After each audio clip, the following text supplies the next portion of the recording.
Welcome back to the Means Report. We appreciate you staying with us as we continue our extended conversation with Congressman Rick Allen. I love these talks that we get to have here because they're so much better than the sound bites you get on the news. And Congressman, I appreciate your candor today.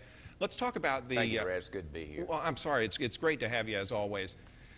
Your role on the Agriculture Committee, can you tell us about any developments there and how farmers in our area might benefit? It's going to be a tough year for our farmers.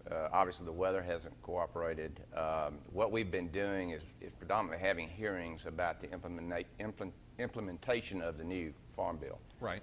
And it's been difficult because they're unprotected, say, on cotton. They're protected on peanuts and a couple of other things. But any time you have a new farm bill, you have to make sure that your farmers and your lending institutions understand that. So we've had lots of hearings. They've been great.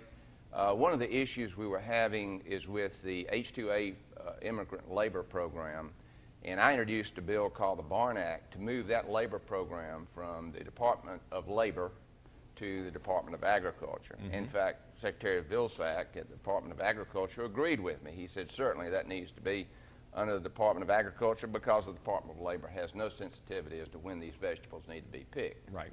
And we can lose lots of money if we don't get those things out of the field. So he's supporting us. We've got a lot of bipartisan support. Sanford Bishop is on the bill. I would imagine that you would. Yeah. So we hoped. Well, it's in Judiciary now. And I think there's going to be something coming out of Judiciary dealing both with H-2A and H-2B, this seasonal visa program. It's going to kind of clarify some things because the Department of Labor, to be honest with you, wants to eliminate both those programs. But this would allow those folks to continue to come in and work on a seasonal basis. Yeah, exactly. Let me ask you this about the Palmetto Pipeline. I mentioned that as we went to break. We haven't reported anything on it in a few weeks or months. What do you hear on the chances that that pipeline will come through this part of the country? I think it's going to be difficult, and I think the real issue is eminent domain. I mean, for a private company to be able to come in through, say, a state agency like DOT and take someone's property is wrong. I mean, but they have DOT can grant that authority. I believe it's going to be very difficult for DOT to allow that to happen, and I don't know. If they'll go through the court system or what they'll do. My recommendation to them was to find a way to run that thing and sell, and buy the property from people who want to sell it out there on the private market rather than go in and try to force somebody to do something because, that's just going to create a lot of controversy, and they have it, I'm going to tell you. All right, we're talking about them funneling petroleum through here as a means of energy. What about alternative energy solutions that are out there? What can Americans expect on the horizon as far as that goes? Well, one of the big things that we were able to get that hadn't been reported a lot is the ban on export oil that we got through this omnibus, a rider on this omnibus bill. I'm hoping that might be the silver bullet that really gets us in a position economically where we can do battle with the world as far as oil is concerned. Thanks to technology, we have tremendous reserves in oil now. And in fact, if there is conflict in the Middle East, we just saw what happened between Saudi Arabia and Iran, and the flow of oil does significantly decrease there, guess who's going to benefit the most from that? Russia. Now that we've lifted this ban, we can sell oil direct to Europe. And ours is sweet crude, and they have the sweet crude refineries there. So it's a huge economic opportunity for the folks in the oil business, not only in Texas, but in South Dakota, Oklahoma, all these places where they're doing this fracking, they're tremendous oil reserves, and hopefully and I think it will decrease our trade imbalance, which has been a problem. So it's going to fix a lot of things. So that was important. As far as energy is concerned overall, obviously, through alternate energy resources, we've been able to substantially reduce our dependence on foreign oil. We have, yeah. And we want to continue to do that. In fact, I want us to be energy independent, and that's what I'm working toward as far as North America is concerned. How do you feel about the state of our economy as we enter the new year and beyond? Well, you know, you heard what happened in China overnight, and I think the market was already down 325 points when I walked in. And Congressman, if I may, I wanted to point out to the viewers, we're recording this interview on a Monday while we've got the Congressman here in the district, and you're right, we're coming off the heels of the situation in China. As of this recording, the market was down about 400. Right. So yeah, go ahead, I'm sorry. Right, exactly. Well, certainly being able to end this oil embargo is huge. One of the greatest economic opportunities in the 12th district that'll ever happen maybe in our lifetime, maybe in our history, is finally moving this cyber command to Fort Gordon. The funds have not been there to do that. And the funds are there now through the omnibus bill to actually move and build that facility and move the cyber command here. Now, this isn't something that we're creating.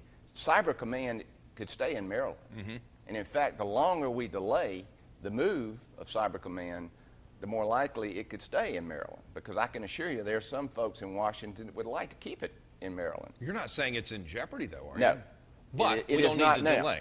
We don't need a delay. We need to get this done. And it's just not the Cyber Command itself. It's everything that supports the cyber community that we have an opportunity to be the Silicon Valley of the East Coast. What's slowing this down right now? Well, it was we were under sequester caps until this latest omnibus bill, and there was no money to move that command here. And but now, through the budget process, we allocated $126 billion to the military above the sequester caps, and of course a lot of that was dealing with the ISIL and the other issues we got. But $100 million it was in the funding to build the facilities needed to move Cyber Command to Fort Gordon. As of this recording, Georgia Republicans like Donald Trump. The 12th district likes Donald Trump. Have you met him or any of the other GOP candidates, and what do you think about that race? Well, it's I tell you, it's a great race. It's been I've never seen so much attention placed on it. Obviously, Mr. Trump creates a lot of that. Yeah. And he's good at it. Have you had a chance to meet him? I have not. Yeah. Well, I take that back. Before he was running, we had a ceremony. Jack Nicklaus won the Congressional Medal of Honor. And Mr. Trump and his wife attended. And in fact, my wife has a picture with Mr. Trump and his wife. I had a chance to meet with him and talk to him for a few minutes, but he had no indication that he was running for president. But I will tell you this. He approached my wife after I left. He says, "I'd like to take a picture with you." And she said, "You must be running for something." She knew. And you know Robin. Oh, yeah. She has a tremendous intellect as far as that's concerned. But anyway, but as far as Ben Carson, I've spent some time with Ben. He's a great guy. And, you know, the campaigns kind of, as they do, they ebb and flow. And but he was doing quite well. I met with Jeb Bush. I'm to meet with Senator Cruz here in a week or so, and also Marco Rubio. Has anybody asked for your endorsement this early? All of them have. Okay. And no decision yet? No. We're watching the race very closely, and as is the country. All I can tell you is this. We have to win the presidency in 2016. We have to have leadership in this country. Is Hillary Clinton beatable? Oh, absolutely. Yeah. Will you attend the State of the Union speech? Yes, I will. Do you want to? It is a gathering of, you've got the Supreme Court and all the senators, and frankly, out of respect for the president, sure, we should be there. I will tell you this. It is difficult to sit through because you really, my friend Joe Wilson, you know what he did over in South Carolina. Right, yes. But anyway, it's difficult because obviously my ideology and the president's ideology are not even close. I mean, it's amazing how wide and deep that ravine is. Sure, but out of respect for the office and the nation, you'll go. Yeah. Congressman Allen, we covered a lot of ground today, and I know you're busy, and I thank you. Thank you, Brad. Keep up the good work. Thank you, sir. Yes, sir. Congressman Rick Allen, Thank your 12th District lawmaker. We appreciate him, and we appreciate you staying with us as we show you some heroic Boy Scouts in just a moment.